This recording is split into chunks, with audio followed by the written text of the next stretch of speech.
Assalamualaikum warahmatullahi wabarakatuh. Jumpa lagi di channel Egas Edu.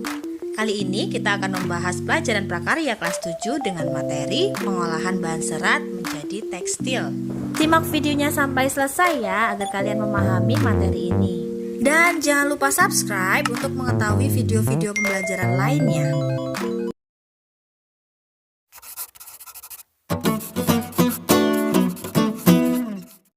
Pada video sebelumnya, kita sudah mempelajari materi tentang pengertian kerajinan bahan serat dan jenis karakteristik bahan serat. Di video kali ini, kita akan membahas tentang pengolahan serat menjadi bahan tekstil. Nah, mungkin istilah tekstil itu sudah tidak asing lagi untuk kalian. Apa sih itu tekstil? Tekstil adalah bahan yang berasal dari serat yang diolah menjadi benang atau kain sebagai bahan untuk pembuatan busana dan berbagai produk kerajinan dan lain-lain. Bagaimana sih cara mengolah serat agar menjadi sebuah bahan dasar tekstil? Nah, yang pertama itu adalah pemintalan benang. Serat dipintal terlebih dahulu menjadi sebuah benang. Kemudian setelah menjadi benang digulung. Kemudian yang ketiga, pencelupan ke dalam larutan pewarna. Dan keempat, penenunan benang menjadi sebuah kain.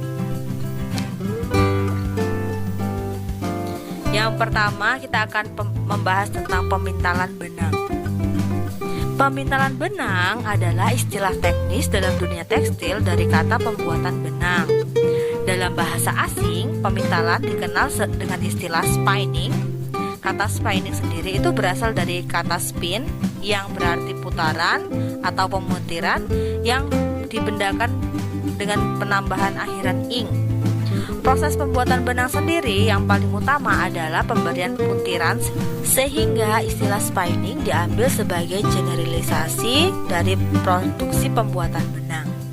Jadi, pemintalan benang adalah proses pembuatan benang dengan memilin dan menjalin secara bersama serat tumbuh-tumbuhan atau hewan. Ada dua teknik proses pemintalan. Yang pertama, secara manual, dan kedua itu secara modern. Kalau manual itu dia tanpa menggunakan bantuan mesin, sedangkan modern itu menggunakan bantuan mesin. Ini adalah contoh pemintalan benang. Yang di sini itu pemintalannya tidak dibantu dengan menggunakan mesin. Sedangkan yang pemintalan modern di situ terlihat pemintalannya itu dibantu dengan tenaga mesin. Kemudian yang kedua itu adalah penggulungan benang. Setelah dipintal, kemudian benang digulung menggunakan alat penggulung benang. Nah, setelah digulung begini bentuk gulungannya. Nah, penggulungan benang ini tujuannya adalah untuk memudahkan pengrajin dalam proses pembuatan tekstil atau produk kerajinan lainnya, agar benang tersebut tidak kusut sehingga mudah untuk digunakan. Kemudian yang ketiga adalah pencelupan ke dalam larutan pewarna. Tujuan pencelupan ke dalam larutan pewarna ini untuk memberikan warna pada kain agar ketika ditenun menjadi kain yang indah. Nah, prosesnya benang dicelupkan ke dalam larutan warna kemudian dikeringkan. Kemudian yang keempat adalah penenunan benang menjadi kain. Nah, setelah benang kering kemudian ditenun menjadi kain. Nah, tadi kan benangnya itu dicelupkan ke dalam larutan warna. Setelah kering kemudian lanjut ke proses penenunan. Nah, kemudian proses produksi kerajinan bahan serat. Teknik dasar kerajinan tekstil ini adalah segala cara yang digunakan untuk membentuk atau mengolah bahan tekstil. Teknik yang digunakan sangat beragam, harus sesuai dengan kerajinan yang akan dibuat agar tepat sasaran. Adapun teknik-teknik dasar dalam keterampilan kerajinan tekstil yang dapat digunakan untuk produksi kerajinan yaitu ikat celup, makrame, dan tas pantry. Teknik menenun dapat digunakan untuk membuat produk kerajinan tapestri. Kerajinan tas Petri adalah salah satu karya tekstil pertama atau tertua yang dibuat oleh manusia. Konsep dari kerajinan ini adalah menenun dengan menggunakan dua buah benang saling bersilang. Dalam kerajinan tapestri, bagian benang yang sejajar dengan panjang disebut ruff atau benang lungsin, dan benang yang sejajar dengan lebar disebut weft atau benang pakan. Menenun adalah proses pembuatan barang-barang tenun kain dari persilangan dua set benang dengan cara memasukkan benang pakan secara melintang pada benang-benang lungsin atau benang lunsi. Sebelum menenun dilakukan penghanian, yakni pemasangan benang-benang lungsing secara sejajar atau sama lainnya di alat tenun sesuai lebar kain yang diinginkan.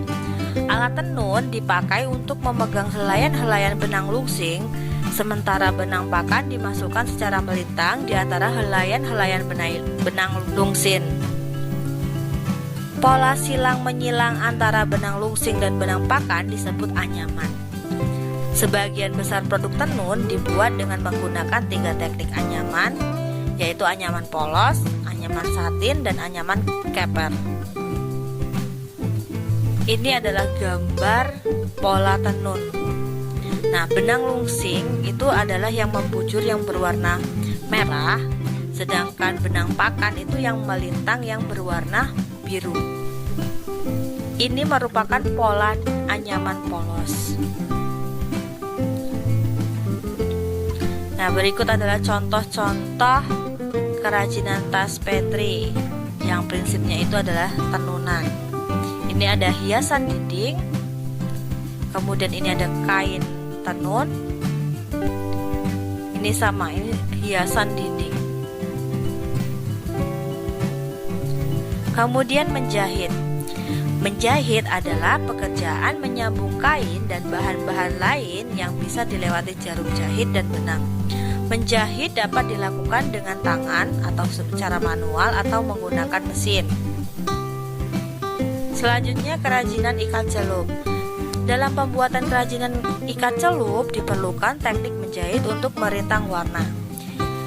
Ikat celup atau tie-dye adalah teknik mewarnai kain menggunakan cara mengikat kain dengan cara tertentu sebelum dilakukan pencelupan. Nah, hasilnya itu seperti ini. Ini adalah tas kain yang diwarnai dengan teknik ikat celup, dan di sini adalah baju kaos yang diwarnai dengan teknik ikat celup. Selanjutnya adalah mengikat. Mengikat adalah teknik menyatukan dua benang atau lebih membentuk ikatan yang diinginkan. Mengikat dapat pula diartikan menyatukan helaian kain yang satu dengan lainnya menggunakan alat pengikat untuk membentuk pola tertentu. Ikatan ini dapat berupa simpul atau pola warna.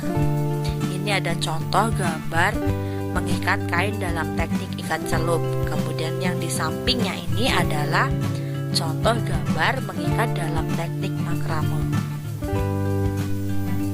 Kerajinan makrame adalah seni atau kerajinan merangkai tali menjadi simpul yang sedemikian rupa sehingga menjadi bentuk yang berguna atau hiasan.